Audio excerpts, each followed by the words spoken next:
जय हिंद साथियों। ये वीडियो उन लोगों के लिए बहुत ज्यादा इंपॉर्टेंट होने वाला है जो बहुत लंबे समय से एमपीएसआई का सपना देख रहे हैं।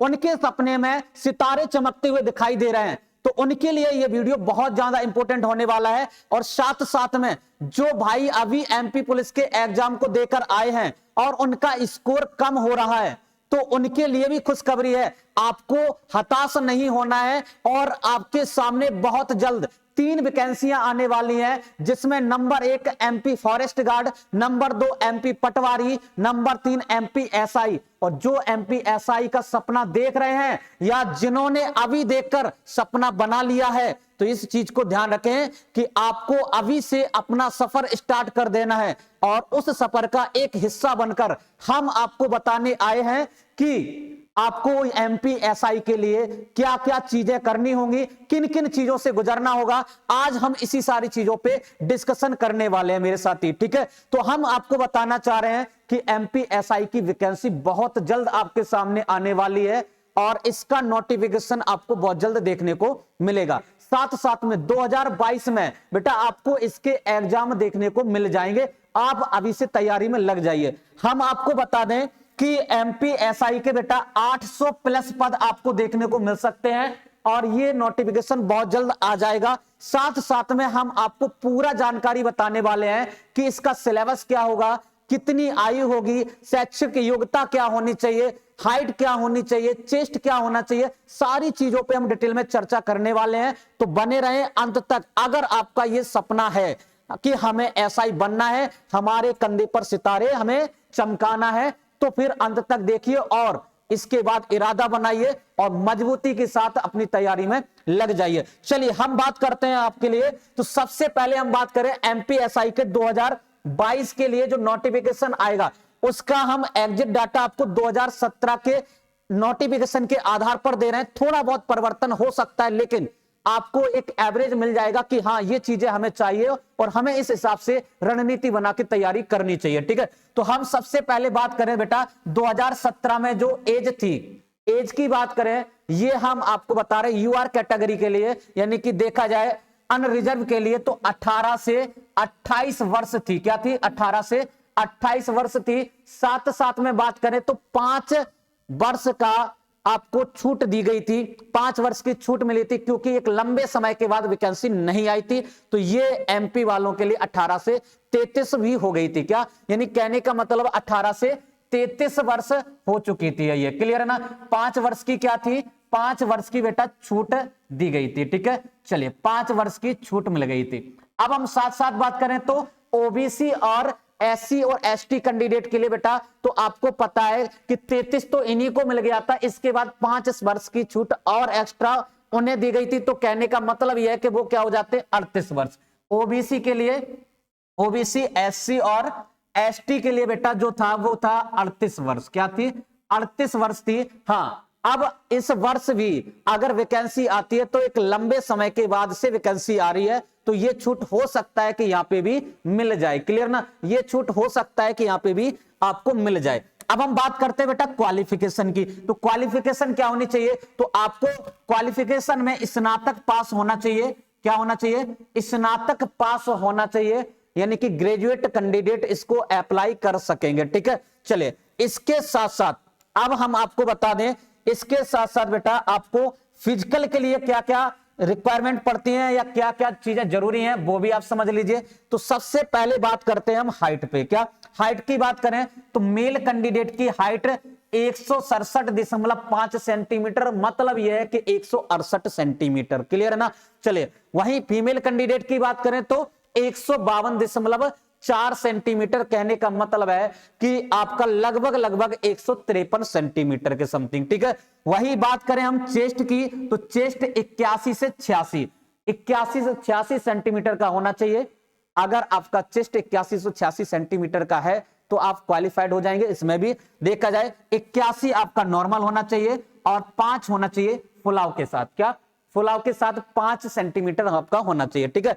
फीमेल कैंडिडेट के लिए कोई यहां पे जरूरत है नहीं, चेस्ट नहीं मापा जाता, इसका मेजरमेंट नहीं होता है।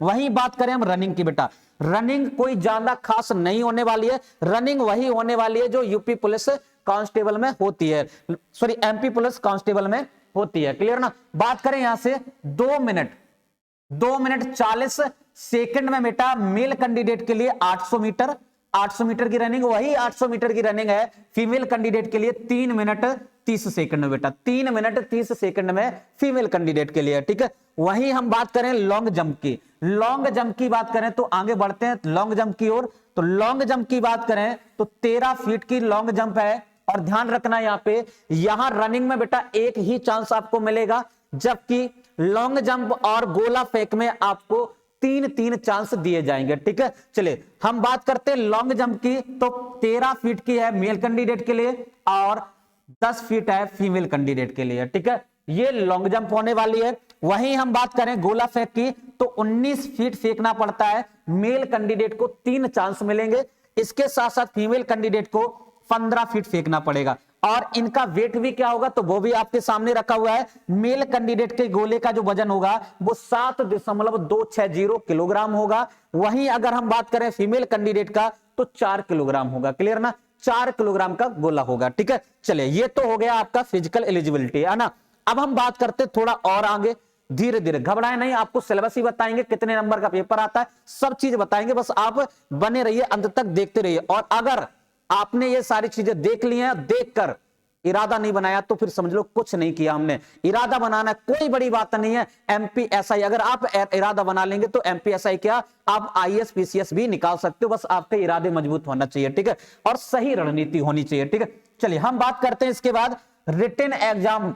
रिटन एग्जाम किस तरीके से होता है तो बेटा आपको हम बता दें, क्या सबसे पहली बात तो आपको हम बता दें कि 2 प्रकार के पद निकले थे 2017 में, और किस तरीके के 2 प्रकार के पदों पे निकलते, एक टेक्निकल और एक नॉन टेक्निकल। ठीक है, यानी कि एक टेक्निकल और एक नॉन टेक्निकल। तो हम बात करें, समझना, 2 प्रकार के अगर पद होंगे तो 2 प्रकार के पेपर भी होते हैं। क्या, 2 प्रकार के पेपर भी होते हैं, जैसे अभी आपके एमपी में हो रहे थे रेडियो के भी और जीडी कांस्टेबल वाले भी। ठीक है, आ रही बात समझ में। चलिए यहां से बात करें, अगर आप 2 पेपर के लिए जाएंगे तो उसके लिए फीस अलग होगी, और एक सिंगल पेपर के लिए जाएंगे यानी कि आप सिंगल नॉन टेक्निकल से जाएंगे तो उसके लिए अलग फीस होगी। ठीक है, अब यहां बात करें पेपर किस तरीके से होने वाला तो वो समझिए बेटा। आपको हम बता दें कि जो टेक्निकल से हैं, किसके लिए, टेक्निकल से हैं, उनके लिए, टेक्निकल वालों के लिए ये पेपर जो है वो अलग से होगा। क्या होगा, ये पेपर जो है बेटा अलग से होगा। ये किसके लिए, केवल टेक्निकल वालों के लिए है। ठीक है, टेक्निकल वालों के लिए बेटा ये, ठीक है, टेक्निकल वालों के लिए है, इसे नॉन टेक्निकल वाले नहीं देंगे। और ये कितने का होगा, इसमें आता क्या क्या बेटा, तो फिजिक्स, केमिस्ट्री और मैथ, इनका आएगा टोटल 100 नंबर का पेपर होगा, और 2 घंटे 120 मिनट मतलब 2 घंटे का ये पेपर होगा। ठीक है, इसमें केवल और केवल कौन रहेंगे, आपके टेक्निकल वाले रहेंगे। ठीक है, अब हम बात करते हैं नॉन टेक्निकल वाले। अब नॉन टेक्निकल वाले बेटा है, उनको आपको ये जो पेपर है ये डबल पेपर है। इसमें क्या होता है बेटा, आप समझना अच्छी तरीके से, जो फर्स्ट पेपर था बेटा वो केवल टेक्निकल वाले देंगे, और टेक्निकल वालों को सेकंड पेपर भी देना पड़ेगा। क्या, सेकंड पेपर भी देना पड़ेगा, जबकि नॉन टेक्निकल वालों को केवल एक पेपर देना है, कौन सा, सेकंड वाला। ठीक है, जो कि क्या होगा समझो, तो ये पेपर जो होगा बेटा टोटल 200 नंबर का होगा। कितने का होगा, 200 नंबर का पेपर होगा, और इसका जो टाइम होगा वो 3 घंटे का होगा। ठीक है, 3 घंटे का होगा। ठीक है, अब हम बात करें इसमें आएगा क्या क्या वो भी समझ लीजिए। तो बेटा हिंदी आएगी, इसके साथ साथ इंग्लिश आएगी। हिंदी इंग्लिश आएगी तो ये 70 और 30 के रेशियो में बटे होते हैं, यानी कि 7:3 में बटे होते हैं। देखा जाए तो 70 और 30 क्वेश्चन के हिसाब से होता है। ठीक है, तो ये जो है 70 और 30 क्वेश्चन, 100 क्वेश्चन तो यही बन गए, और ये क्या हो गए आपके, इतना हो गया। इसके साथ साथ आता है आपका जीके। क्या आता है, जीके, जनरल नॉलेज बेटा। जीके आता है तो उसको समझे, जीके में आता क्या क्या है, तो 100 क्वेश्चन इससे होते हैं। इसमें होता क्या है, एमपी जीके आता है लगभग 30 क्वेश्चन बेटा, 30 क्वेश्चन, ये प्रीवियस ईयर के एग्जाम के डाटा के आधार पर हम आपको बता रहे हैं। ठीक है, तो 30 क्वेश्चन जो है वो आपके एमपी जीके के होंगे। फिर मैथ प्लस रीजनिंग के मिला के कितने होंगे, लगभग 40 क्वेश्चन होंगे।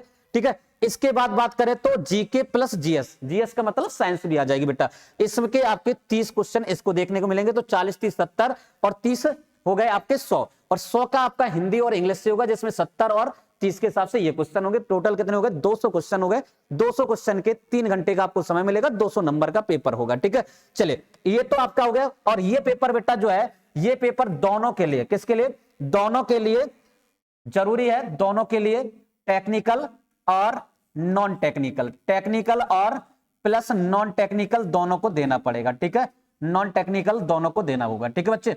चलिए ये पेपर कौन देंगे, टेक्निकल और नॉन टेक्निकल जो भी है दोनों के लिए होगा।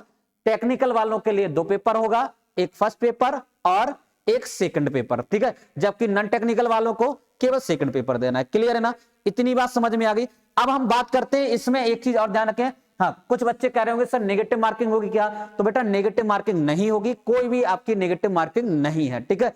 इसके साथ साथ हम आपको बता दें, जो यहां पे क्वालिफाइड हो जाएंगे तो इसके बाद वो फिजिकल के लिए जाएंगे, और फिजिकल के बाद जैसे वो क्वालिफाइड हो जाएंगे तो उनका इंटरव्यू भी होता है। क्या, इंटरव्यू भी होता है, ध्यान रखें बेटा। और इंटरव्यू बेटा मैक्सिमम 10 नंबर, क्या मैक्सिमम देखा जाए तो 10 नंबर का होता है, ठीक है, ध्यान रखें, मैक्सिमम 10 नंबर तक का आपका इंटरव्यू होता है, ठीक है, ये चीज आपको ध्यान रखनी है, ठीक है। तो ये हो गया आपका क्या, रिटन एग्जाम और इंटरव्यू प्रोसेस, 3 प्रोसेस से आपका एसआई में सिलेक्शन होगा।